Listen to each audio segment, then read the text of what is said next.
बढ़ते अगली खबर की ओर। उत्तर प्रदेश के सीतापुर में शनिवार को दिन दहाड़े पत्रकार राघवेंद्र बाजपेयी की गोली मारकर हत्या कर दी गई।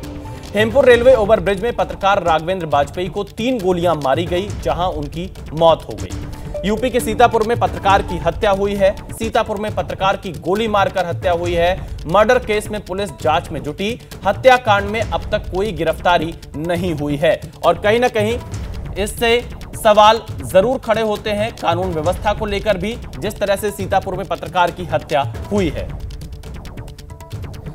हमारे संवाददाता विवेक राय हमारे साथ लाइव जुड़ चुके हैं। विवेक, आखिर क्या वजह रही, कुछ पता चला क्यों पत्रकार की हत्या हुई है और पुलिस का क्या कहना है? कानून व्यवस्था को लेकर भी सवाल जरूर खड़े हो रहे हैं।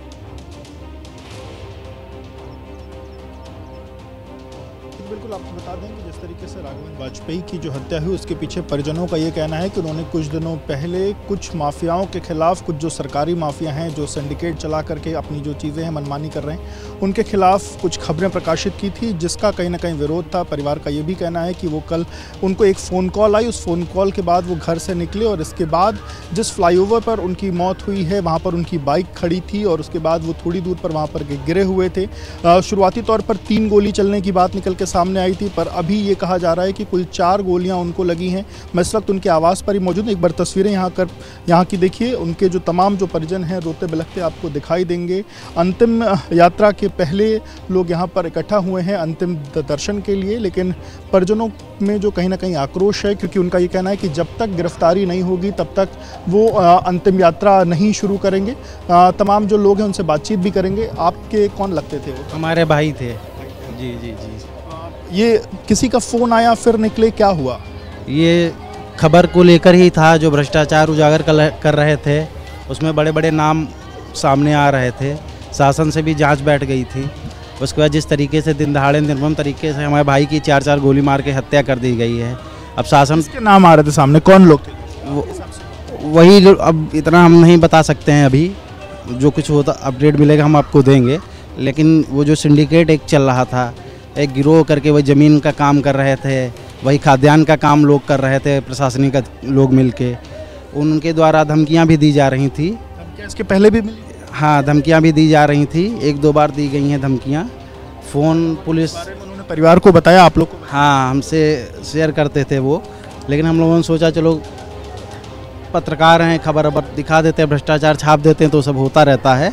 लेकिन ये हम लोगों को आशंका नहीं थी कि इस तरीके से निर्मम हत्या दिन दहाड़े कर दी जाएगी। सास क्या कह रही है अब? ये तो जिसकी अब वो हमारे बीच नहीं है, आप लोग जो न्याय की मांग कर रहे हैं, पुलिस जांच करने की बात कह रही है। अभी तक कोई विवेक सॉलिड रिजल्ट नहीं आया हम लोगों के सामने कि किसी प्रकार की धमकी मिल रही हो या किसी प्रकार की आशंका इन्हें रही हो परिवार को। दोषियों की गिरफ्तारी की जाए, ऐसी सजा दी जाए कि एक नज़ीर बन जाए पूरे प्रदेश में। उनको धमकियां मिल रही थी तो क्या पुलिस को कोई शिकायत तब आप लोग की तरफ से दी? नहीं, ऐसी वो धमकियां नहीं थी। वो लोग प्लान बना रहे थे, सब चीज़ें थी, वो इस तरीके का नहीं था। नहीं तो पुलिस का सहारा लिया जाता। आप? हम भाई हैं, छोटे भाई हैं उनके। जी। पुलिस जिस तरीके की कार्रवाई कर रही है, संतुष्ट हैं पुलिस कार्रवाई?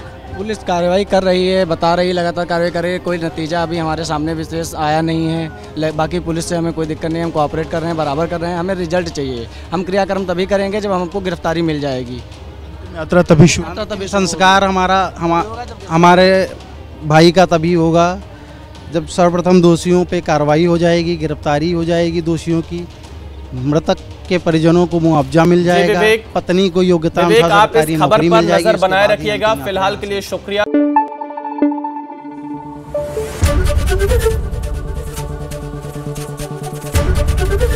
एबीपी न्यूज आपको रखे आगे।